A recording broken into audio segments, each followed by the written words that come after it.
so that SFD fallacy is avoided when the conception of time is the same in our mind and in the world. That is, when the series of causes originated in our other mind, like our mind. I mean, when another person is the cause of the series of appearances that comes to us, and the nature of time is the same in his mind, since he also has the intellect and memory and is able to unify time as we do. Time has meaning in psychological sense there, also as described by St. Augustine.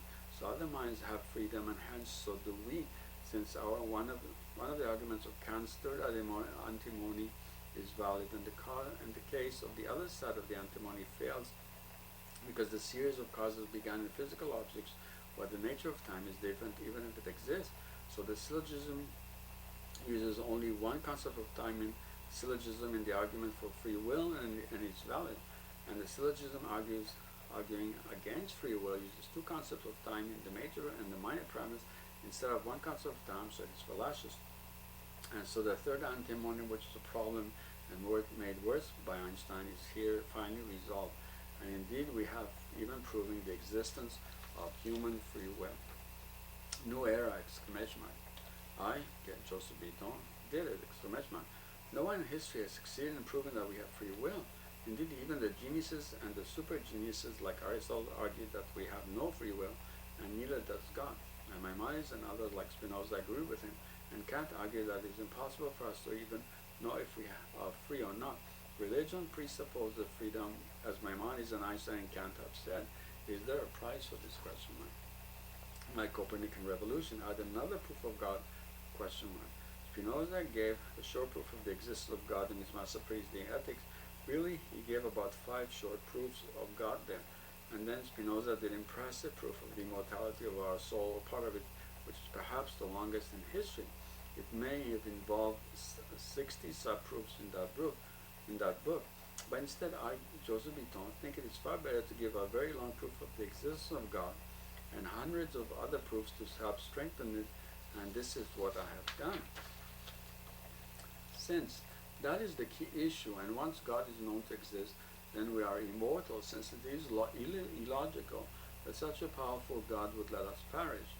Oh God, unless Spinoza was misunderstood, exclamation mark, maybe his goal was to show that we are gods ourselves, and then it suffices to show that we are immortal, and Spinoza's system is really not pantheism, but polytheism, since he believed that humanity or parts of our mind are immortal, unlike the view of the Aristotelians, and so there is or are God. Copernican revolution, but there is a middle ground also, in that if God did not exist as a separate being and creator or cause of the world, then maybe God is created by humanity rather than humanity being created by God. So if we prove that we are immortal, as Spinoza argued, then God exists if we are gods, and some geniuses or super geniuses are our leaders, and we need only strengthen his proof of the existence of God by adding our list of 1,000 ways of proving the existence of God. Really, 20 years ago, I gave a proof of a better foundation for Spinoza's system. Oh God, that's it. It's the perfect mind. So in a similar way to proving that the other mind is free, you can prove other qualities or perfections of other minds and show that it's the ideal mind in some case, in one case, or in one case, since the series may originate in that case in God himself, and thus you prove that God exists and his nature. The key is that some series of appearances go beyond the mind and into the world and continue beyond it till you find the origin in the mind of God himself. And that God is an intellectual being for Aristotle and many other later philosophers, a kind of definition of God. Indeed, Maimonides said that many philosophers saw God as an intellectual subject, and the intellect and the intellectually cognized object, all forming one simple notion. Adding to this, that this is beyond our comprehension really. Maimonides and St. Thomas Aquinas and Spinoza and others also saw God as an intellectual substance, and so do I. Since God is the ruler of the world and he requires vast knowledge and incredible problem-solving skills, indeed there are still problems today that even our greatest super geniuses fail to solve in thousands of years of struggle.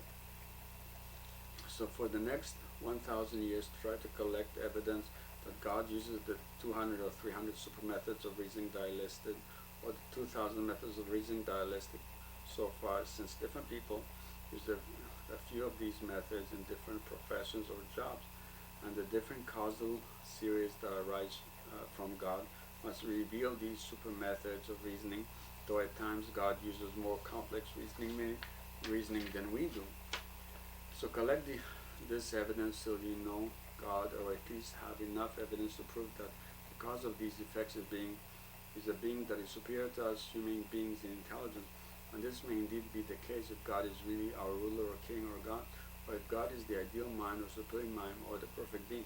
Oh God, world record. I created the longest proof of God in history. I just made the proof of God very, very long. I need all the super methods of reasoning I listed, over 300, and I used Kant's philosophy and criticized it and went beyond it. I used Einstein's science and went beyond it. I used the philosophy of Maimonides and we went beyond it. And also used the philosophy of Spinoza and St. Thomas Aquinas and St. Augustine and so on. See hundreds of pages on the methods and super methods of reasoning I created. Oh God, world record. I also created the largest variety of proofs for the existence of God in history, exclamation mark. I listed about 1,000 ways of proving the existence of God for you to choose from. This is proof around 794. And I helped to actually define the nature of God as well. I have about hundreds of attributes of God. See also my notes on those super geniuses of philosophy and science. See also my notes on Gene Roddenberry's Empire and Olivia Newton's John's Theory of Love for the description of paradise. This is the end of proof 794 of God.